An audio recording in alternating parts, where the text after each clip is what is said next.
tova edelim. İri yaşlar size nasihatım var. Munnabet pellere tova edelim. Bizi yalkar yali büyük bir var. Pis pişeler üçün tova edelim.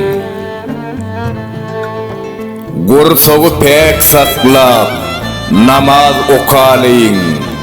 Yaxşı işler edip temiz bekalın. Kalbimizde insanlığı dokalın. Yamanları görüp tova edelim. Tovalini İdiz Allah'ın gollanır. İl günümüz her fırsatta sayılanır. Yamanlara verilen ömür yalanlar. Ömrü yalanlardan tova edelim. Veys yazdı nasihatım alsanız, Tanrım halar onu yakın bolsanız.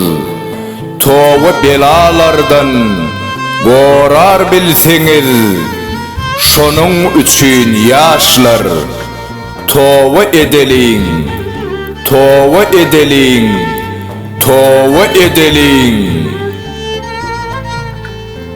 Autori Veys Kömekov, Okan Toyçu Hekimov.